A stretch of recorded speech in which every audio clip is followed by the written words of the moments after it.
Aravind tax நேயர்களுக்கு அன்பான வணக்கங்கள். நேற்றுக்கு சனிக்கிழமை எபிசோட். நேற்று ஃபுல்லாக நமக்கு வேலை, நம்ம வீடியோஸ் போடலை. வீடியோஸ் போடுறதுல நமக்கு எனக்கு பெருசாக இதுக்கப்புறம் பிக் பாஸ் பற்றி பேசுகிறதுக்கு என்ன இருக்குது அப்படிங்கிற மாதிரி தான் இருக்குது. ஏன்னா அவள் தான் ஆல்மோஸ்ட் முடிஞ்சு போச்சு. இன்னும் ஒரு வாரம் தான் இருக்குது. டைட்டில் வின்னிங் ஆள் யார் அப்படிங்கிறத பற்றி தான் நம்ம பேச முடியும். அதை பல இடங்களில் பேசியாச்சு. மறுபடியும் அதை பேசுகிறதுக்கு ஒன்றும் இல்லை. கானா வினோத் போயிட்டாரு, டாப் 5 வந்திருக்காங்க. ஸோ அதனால் நான் பெருசாக வீடியோஸ் போடலை. அது மட்டும் காரணம் கிடையாது, நமக்கு ஒர்க் இருந்துச்சு. அது மட்டும் இல்லாமல் நம்ம சேனலில் ஒரு கார்ட்டூன் வீடியோஸ்லாம் அப்லோட் ஆகிருக்கு அப்படின்னு நிறைய பேர் கேட்டிருந்தீங்க. ஆக்சுவலாக என்ன ரீசன் அப்படின்னு பார்த்தீங்கன்னா, நம்ம சேனலை வெவ்வேறு பரிமாணங்களாக மாற்றலாம், இப்போ பிஹைண்ட் வுட்ஸ் மாதிரி நம்ம கொண்டு வரலாம் அப்படின்னு ஒரு நண்பர் ஒரு ஐடியா கொடுத்தாரு. அதன்படி ஒரு டெஸ்டிங் வீடியோஸ் தான் அது. நம்ம சேனல் எப்படி எந்த லெவலில் இருக்குது அப்படிங்கிறத பார்க்குறதுக்காக ஒரு டெஸ்டிங்கான ஒரு வீடியோஸ். ஸோ அதை யாரும் பெருசாக எடுத்துக்க வேண்டாம். சிம்சன் நான் இந்த வீடியோ போடுவாங்க நான் எக்ஸ்பெக்ட் பண்ணலை. நான் பேசியிருக்கேன். ஸோ இந்த காப்பி ரைட்ஸ் அது இதுன்னு நிறைய சிக்கல்கள்லாம் இருக்குது. ஸோ அதெல்லாம் நம்ம பேசியிருக்கோம். ஸோ பார்ப்போம். இது நமக்கு தெரிஞ்சு தான் நடக்குது. அதனால் அதை அப்படியே தட்டி விட்டுருங்க. இது மட்டும் இல்லை, நிறைய கண்டென்ட் நம்ம சேனலில் பிக் பாஸ் முடிஞ்ச பிறகு வரும். சரிங்களா? இன்றைக்கான சனிக்கிழமை எபிசோட்குள்ளே நம்ம போவோம். கானா வினோத் அவர்கள் பணப்பெட்டியை எடுத்துகிட்டு போயிட்டாரு. 18 லட்ச ரூபாய் கிட்ட அவர் பணம் எடுத்திருக்கிறாரு. இது வரைக்கும் வந்த சீசன்லேயே இந்த சீசன் தான் ஒரு பயங்கரமான அதாவது பணம் அதிகமாக வைக்கப்பட்ட சீசன் இந்த சீசன் தான். அது மட்டும் இல்லாமல் ஒரு கேவலமான சீசன் அப்படின்னு பேர் எடுத்ததும் இந்த சீசன் தான். அதே சீசனில் 2 ரெட் கார்டு கிடைச்சிருக்கிறதும் இந்த சீசன் தான். முதல் முறையாக ஒரு பெண் போட்டியாளர் ரெட் கார்டு வாங்கி வெளியில் போனதும் இந்த சீசன் தான். இப்படி பல சாதனைகளை படைச்சிருக்கு. அது மட்டும் இல்லாமல் ஹையஸ்ட் ஓட்டிங் வாங்கி ஒரு நபர் கானா வினோத், அதுவும் இந்த சீசனில் தான் நடந்திருக்கு. இப்படி பல்வேறு சாதனைகளை பாசிட்டிவ் நெகட்டிவ்னு நிறைய விஷயங்களை இந்த சீசன் பண்ணியிருக்கு. ஸோ கானா வினோத் அவர் தான் இந்த சீசன் 9 டைட்டில் வின்னர் அப்படிங்கிறது மக்களால் தேர்வு செய்யப்பட்ட ஒரு விஷயமாக இருந்துச்சு. ஆனால் கானா வினோத் அவர்கள் அவசரப்பட்டு ஒரு ஆர்வ கோளாறுத்தனமாக பணப்பெட்டி எடுத்த காரணத்தினால அந்த டைட்டில் வாய்ப்பை அவரை விட்டு போயிடுச்சு. ஸோ ப்ராப்பராக அவரை சென்ட் ஆஃப் பண்ணுறதுக்கு விஜய் சேதுபதி அவர்கள் மேடை ஏற்றினார். ஏற்றி அவர்கிட்ட பேசுனாங்க, கட்டி பிடிச்சிக்கிட்டாங்க, முத்தம் கொடுத்துக்கிட்டாங்க, மாறி மாறி 2 பேரும். அவருக்கு போடப்பட்ட ஏவி லிட்டரலாக ஒரு ரஜினிகாந்த் மாதிரி அவருக்கு இந்த கூலி படத்தில் நீங்கள் ஒரு சீன் வரும், அப்படியே பிளாக் அண்ட் ஒயிட்டில் மறைஞ்சு வரும். அந்த பாஷாவில் ஒருவர் பாருங்க, பாஷா அந்த மாதிரி ஒரு மாதிரி நெகட்டிவ் ஃபில்டர் போட்டு வருவாங்க. அந்த மாதிரி வேறு மாதிரி ஏவி எடிட் செய்யப்பட்டிருந்தது. பார்க்குறதுக்கே நல்லா இருந்துச்சு. ஒட்டுமொத்தமாக இது வரைக்கும் இந்த வீட்டுக்குள்ளே ப்ளே செய்யப்பட்ட ஏவிலேயே பெஸ்ட் ஏவினா நான் இதை சொல்வேன் கண்டிப்பாக. ஏன்னு வச்சுக்கோங்க, எல்லாமே அதில் கவர் பண்ணியிருந்தாங்க. அவருடைய நகைச்சுவைத்தனம், அவருடைய முரட்டுத்தனமான குணம், அவருடைய டாஸ்க் விளையாடக்கூடிய பண்பு, அவருடைய நட்பு, அவருடைய கோபம், சண்டைகள், அழுகைகள் எல்லாத்தையுமே அதில் காட்டியிருந்தாங்க. ரொம்ப அதில் இன்ஸ்பைரிங்னு சொல்ல முடியாது, ரொம்பவே டச்சியாக இருந்த ஒரு சீன் எதுனா ஃப்ரெண்ட்ஷிப். திவாகருக்கும் கானா வினோத்துக்கும் அந்த ஒரு மேலகன் காம்போ, அது மேலகன் காம்போ மாதிரிலாம் இல்லை, அது போயிடுச்சு. இருந்தாலும் அதை அப்படி காட்டியிருந்தாங்க. எல்லாரையுமே அதில் காட்டியிருந்தாங்க. முதல்ல கானா வினோத் அவர்களை காட்டியிருந்தாங்க, அடுத்து அமித் அவர்களை காட்டியிருந்தாங்க, அதுக்கப்புறம் கமருதீன் அவர்களை காட்டியிருந்தாங்க. ஸோ கமருதீன், கானா வினோத், எனக்கு என்ன அந்த இடத்துல தோணுச்சு அப்படின்னா, சீசன் 7 பிரதீப் ஆண்டனி அவர்கள் ரெட் கார்டு வாங்கிட்டு வெளில போனார். ரெட் கார்டு வாங்கிட்டு அவர் வெளியில் போன பிறகு அந்த வீட்டுக்குள்ளே அவர் இருக்கக்கூடிய காட்சிகள் எதுவுமே பதிவு செய்யப்படலை, அதாவது எதுலேயுமே சேர்க்கப்படலை. மற்றவங்களுடைய ஏவிஸ்லாம் பிரதீப் ஆண்டனி அவர்கள் காட்டப்படலை. சரிங்களா? ஆனால் இதில் கமருதீனையும் காட்டியிருக்காங்க, பார்வதியும் காட்டியிருக்காங்க. அது என்ன கதனே தெரில. பேசிக்காக அதெல்லாம் காட்ட மாட்டாங்க. ஏன்னா ரெக்கார்டு வாங்கினவங்க ஒதுக்கி வைக்கப்பட்டவர்கள் மாதிரி தான். அவங்கள எதுலையுமே ஷோ பண்ண மாட்டாங்க. பட்டு இந்த சீசனில் புதுசாக அவங்க காட்டலாம் செஞ்சுருக்காங்க. ரெட் கார்டை ரிவோக் பண்ண போகிறாங்கன்ற மாதிரிலாம் சில தற்கூறிகள் பேசிக்கிட்டு இருக்காங்க. கொடுத்தது தான். அதை திரும்ப வாங்கவும் முடியாது, வாங்கினா நல்லாவும் இருக்காது. சரிங்களா? அதை வந்து நிறைய பேர் சொல்லிக்கிட்டு இருக்காங்க. அப்படி நடக்கிறதுக்கு வாய்ப்பு இல்லை ஒன்று. ஸோ அதுக்கப்புறம் கானா வினோத் அவர்களோட குடும்பத்தாரை வந்து மேடைக்கு ஏற்றுறாங்க, அவங்க வந்து பேசுகிறாங்க. பாக்கியா அவர்களும் வந்து என்ன சொல்கிறாங்கன்னா, இந்த பணம் எங்களுக்கு போதும், எங்களுக்கு எந்த பிரச்சனையும் இல்லை. கானா வினோத் வந்து நான் யார் சொல்லியும் நான் எடுக்கலை, நான் 100% என்னுடைய சுய நினைவோடு தான் நான் அந்த பணப்பேட்டி எடுத்தேன் அப்படின்னு அவர் ஒரு பக்கம் சொல்கிறாரு. இதெல்லாம் கொஞ்சம் சமாளிக்கிற மாதிரி தான் இருக்குது. என்னதான் இருந்தாலும் அவர் தெரியாமல் தான் எடுத்துட்டாரு. எடுத்ததுக்கான வருத்தம் அவர்கிட்ட இருந்துச்சு. சரிங்களா?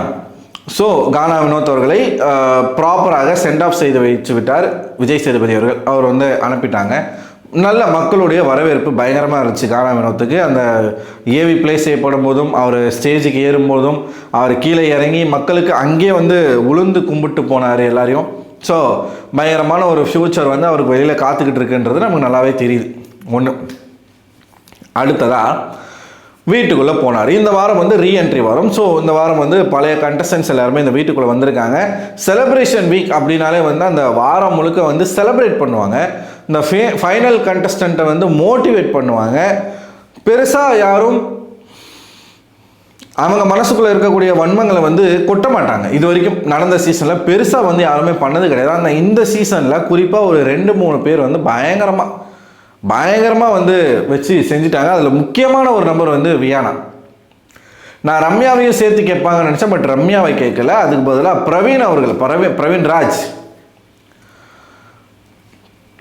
பிரவீன் ராஜ் வந்த உடனே அங்கே இருக்கக்கூடிய கண்டஸ்டன்ஸ் கிட்டலாம் வந்து நீங்கள் வந்து கேமில் உங்களோட ஹியூமனிட்டி இழந்துட்டீங்க அப்படின்ற மாதிரியான வார்த்தைகள் எல்லாமே பதிவு பண்ணியிருந்தார். அதை பற்றி சேதுபதி கேட்குறாரு, எதனால் நீங்கள் அப்படி சொன்னீங்க, எந்த இடத்துல இங்கே ஹியூமனிட்டி வந்து லாஸ் பண்ணாங்க எல்லாரும் அப்படின்னு சொல்லும் பொழுது, இப்போ பார்வதி கமருதீன் பண்ண ஒரு விஷயத்துக்கு அவர்களுக்கான தண்டனை கிடைச்சிருச்சு. இப்போ அதே மாதிரி ஹியூமனிட்டி இல்லாமல் யாராச்சும் எதனா பண்ணியிருந்தாங்கன்னா அவங்களுக்கான தண்டனையும் கிடைச்சிருக்கும் கண்டிப்பாக. சரிங்களா? ஒருவேளை சபரி அவர்கள் வந்து பார்வதி எட்டி ஒதிச்சதை அவர் மீன் பண்ணி சொன்னாரான்னு தெரில. இதை விஜய் சேதுபதி அவர்கள் கேட்குறாரு. அதுக்கு வந்து பிரவீன் என்ன சொல்கிறாருன்னா, அவங்களால செய்ய முடிஞ்ச விஷயத்தெல்லாம் என்னால் செய்ய முடியல, இந்த வீட்டில் செய்ய முடியாது அப்படின்ற மாதிரி சொல்கிறார். அதாவது அவங்க அவ்வளவு கொடூரமான சம்பவங்கள்லாம் பண்ணாங்க, அந்த மாதிரிலாம் என்னால் பண்ண முடியாதுன்றார். அவ்வளவு கொடூரமான சம்பவங்கள் பண்ணி இருவரை வந்து வெளியில் அனுப்பிட்டாங்க. மற்றபடி அங்கே இருக்கிற யாரும் சொல்லிக்கிற மாதிரி அவ்வளவு கொடூரமான விஷயங்களை பண்ணலை. இது எப்பயுமே நம்ம சொல்லியிருக்கோம். சேனல் வந்து சரியோ தப்போ ஒரு 5 பேரை ஃபைனலுக்கு கொண்டு போகிறாங்க, ஒரு 6 பேரை கொண்டு போகிறாங்க. வரக்கூடிய கண்டஸ்டன்ஸ் வந்து அவங்கள அசிங்கப்படுத்துறதும் அவமானப்படுத்துறதும் அவங்கள ஒரு மாதிரி வந்து போர்ட்ரே பண்ண முயற்சி பண்ணுவதும் விஜய் டிவியும் சரி பிக் பாஸும் சரி அதை அலோவ் பண்ணக்கூடாது. ஏன்னா அவங்க உங்களுடைய ஃபைனலிஸ்ட்டு, நீங்கள் உங்களால் தேர்வு செய்யப்பட்ட ஃபைனலிஸ்ட், மக்களால் தேர்வு செய்யப்பட்ட ஃபைனலிஸ்ட். அவங்கள வந்து வெளியிலேருந்து வந்தவங்க வந்து கொச்சையாக பேசும் பொழுது அங்கே தடுக்க வேண்டிய ஆள் வந்து பிக் பாஸ். ஆனால் அவர் வந்து இந்த சீசனில் அந்த மாதிரி எதுவுமே பண்ணலாம். ஆனால் விஜய் சேதுபதி வச்சு கிழிஸ்டாப்பில். அடுத்து வியானா. இந்த வியானா வாயை திறந்தாலே பொய்யானது. அதுக்கு முன்னாடி நம்ம தர்பீஸை போட்டு பொழந்து விட்டார் விஜய் சேதுபதி. நீங்கள் கேட்டிருப்பீங்க என்ன ஆச்சு அப்படின்னு பார்த்தீங்கன்னா, தர்பீஸ் அவர்கள் வந்து ஒரு புருடா ஒன்று விட்டார்ல. நான் சிம்பு சாருடைய ஷூட்டிங்க்கு போயிருந்தேன், என்னை பார்த்ததுமே அவரே வந்து என் கூட ஃபோட்டோ எடுத்துக்கிட்டாருன்னு சொல்லி அதை போட்டு நாராக கிழிஸ்டாப்பில். எங்கே போனாலும் இவரை தேடி வந்து ஹீரோஸ் வந்து ஃபோட்டோ எடுக்கிறாங்களாம் அப்படின்ற மாதிரி அவர் ஆரம்பிக்க அப்படியே வந்து பெல்ட் அடிச்சிட்டாங்க இந்த தர்பீஸு. ஐயோ சார், நான் அப்படிலாம் சொல்லவே இல்லை சார், நான் தான் அவர் கூட போய் ஃபோட்டோ எடுத்தேன்னு தான் சார் சொன்னேன், நான் அப்படிலாம் சொல்லவே இல்லை சார் அப்படின்னு. யோ, நீ வீட்டுக்குள்ளேயும் சொன்ன, வெளியிலையும் இன்டர்வியூவில் சொன்னேன், அதை பார்த்துட்டு தான் அவர் கேட்குறாரு. எப்படியெல்லாம் போய் சொல்கிறாங்க தர்பீஸ் வந்து கலாச்சி விட்டு தான் பிரவீன் ராஜ் கேட்டாப்புல. அதுக்கப்புறமா வியானா அவர்கள் வியானாவையும் போட்டு போலன்னு பிறந்துட்டார். வியானா வந்து என்ன பண்ணாங்கன்னா, மெயினாக அவங்களோட டார்கெட் 2 பேர், ஒன்று சாண்ட்ரா, இன்னொன்று விக்கல்ஸ் விக்ரம். இன்றைக்கி கூட நீங்கள் பார்த்தீங்கன்னா நம்ம விஜேஎஸ் சொல்கிறாரு, விக்கல்ஸ்க்கு ஒன்றும் நாங்கள் தனியாக பாசம் கொடுக்கல, அவர் ஒன்றும் நாங்கள் தனியாலாம் வந்து ட்ரீட் பண்ணலை அப்படின்னு சொல்கிறார். வியானா வந்து 2 பேரையுமே தான் அட்டாக் பண்ணாங்க. சாண்ட்ராவையும் அட்டாக் பண்ணாங்க, விக்கல்ஸையும் அட்டாக் பண்ணாங்க. விக்கல்ஸ் அட்டாக் பண்ணதை மட்டுமே கேட்ட விஜய் சேதுபதி சாண்ட்ராவை அட்டாக் பண்ணதை கேட்கவே இல்லை. அப்போ இதுலேருந்தே தெரியலையா நீங்கள் வந்து ஒருதலை பட்சமாக விக்கல்ஸ் விஷயத்தில் நீங்கள் நடந்துக்கிறீங்கன்னு சொல்லிட்டு. ஆனால் வியானாவை கேட்டது வந்து சிறப்பாக இருந்தது. ஆனால் நீங்கள் நோட் பண்ணிங்களா, வியானா வந்து விஜய் சேதுபதி கிட்ட பேசுகிற டோனே வந்து சரி கிடையாது. சார்ன்ற வார்த்தையே வாயில் வந்து வரமாட்டேங்குது ஃப்ரீக்வெண்ட்டாக. அப்போ விஜய் சேதுபதி சொல்லிக்கிட்டே இருக்காரு, நினச்சேன். அவர் வந்து வியானா அப்படின்னு சொல்லும்போது நினச்சேன் அப்படின்னு சொல்லி எழுந்துறாங்க. ஏன்ஸ்டோடனே அவர் பாட்டு கேள்வியாக கேட்டுட்டு இருக்காரு. இந்த மேடம் வந்து அந்த டாஸ்க் நடக்கும்போது இல்லை, அது வந்து அப்படி நடந்துச்சு, அப்படி இப்படி ஒரு சார் அந்த டாஸ்க் நடக்கும்போது இல்லை சார், இந்த மாதிரி ஆச்சு சார், அப்படி பேசலை. ஹவுஸ்மேட்ஸ் கிட்ட பேசுகிற மாதிரி அப்படியே வந்து ஒரு மாதிரி திமுறா தெனாவட்டா ஒரு மாதிரி ஆட்டிடியூடோட அந்த மாதிரி தான் வந்து வியானா வந்து விஜய் சேதுபதி கிட்ட பேசினாங்க. ஆனால் விஜய் சேதுபதி போட்டு பொழந்துட்டாப்புல. இது வந்து தேவைதான். அவங்க என்ன பேசுகிறாங்கன்னே புரியலை ஆக்சுவலாக. அதை விஜய் சேதுபதி அவர்கள் கேட்பார், நீங்கள் வீட்டில் இருக்கிற கண்டஸ்டன்ஸ் நீங்களே சொல்லுங்கள், அவங்க என்ன சொல்கிறாங்கன்னு உங்களுக்கு புரியுதா? எனக்கு சுத்தமாக புரியலன்னொடனே அங்கே இருக்கிறவங்களே இல்லை சார் எங்களுக்கு சுத்தமாக புரியல அப்படின்னு சொல்கிறாங்க. ஸோ ஏதோ ஒன்று பேசணும், ஏதோ ஒன்று சொல்லணும். விக்கல்ஸுக்கு ஒன்றுனா வந்து அவர் சாரி கேட்டுருவார், மற்றவங்களுக்குனா வந்து ஓவராக பேசுவாருன்ற மாதிரி சொல்கிறாங்க. விக்கல்ஸ் அப்படிப்பட்ட ஆள் தான், நம்ம இல்லைன்னு சொல்லலை. ஆனால் நீ ஒன்றும் லேசப்பட்ட ஆள் கிடையாது. உங்களுடைய கேம் இழந்ததுக்கு விக்கல்ஸ் காரணம் கிடையாது. விக்கல்ஸ் வந்து தனிப்பட்ட முறையில் விக்கல்ஸ் வந்து ஒரு கேவலமான ஒரு நபர்ன்றதை நாங்கள் அக்செப்ட் பண்ணிக்கிறோம். பட் உங்கள் கேம் ஸ்பாயில் ஆனதுக்கு காரணம் விக்கல்ஸ்னு நீங்கள் அப்படியே ப்ளேமை தூக்கி அங்கே போடுறது தப்பு. உங்கள் கேம் ஸ்பாயில் ஆனதுக்கு முழுக்க காரணம் நீங்கள் தான். யார்? வியானா மட்டும்தான். ஸோ இதெல்லாம் பேசி தான் இன்றைக்கி எபிசோடை வந்து அவர் முடிச்சிருக்காப்புல. அண்டு நாளைக்கு என்ன நடக்க போகுது அப்படிங்கிறதுக்கான ஒரு அப்டேட்டாக சாண்ட்ரா அவர்கள் வந்து எவிக்ட் ஆகிட்டாங்க அப்படின்னு வந்து சொல்லியிருக்காங்க. ஸோ சாண்ட்ரா ஒரு எவிக்ஷன் வந்து நடந்திருக்கு. இன்னும் 4 பேர் வந்து ஃபைனலுக்கு போகிறாங்க. டாப் 5ல் இருந்து டாப் 4 தான் இப்போ ஒரு வாரம் முழுக்க இருக்க போகிறாங்க. இது என்ன மாதிரி வந்து எப்பயுமே 5 பேர் இருப்பாங்க வாரத்தில். ஆனால் சாண்ட்ரா அவர்களை எவிக்ட் பண்ணாங்க, நல்லது தான். சாண்ட்ரா எவிக்ட் பண்ண நல்லது தான். இப்போ எனக்கு என்னன்னா, டைட்டிலுக்கு இவங்க யாரை கொண்டு போகிறாங்க அப்படிங்கிறது தான் இப்போ சந்தேகமாக இருக்குது. திவ்யாவா, சபரியா, அரோராவா, இந்த 3 பேருக்குள்ளே தான் போட்டி. விக்கல்ஸ் வந்து அவுட் ஆஃப் த ரேஸ். அவர் வந்து டைட்டிலுக்கெலாம் அவருக்கு வந்து அவர் சம்மந்தம் கிடையாது.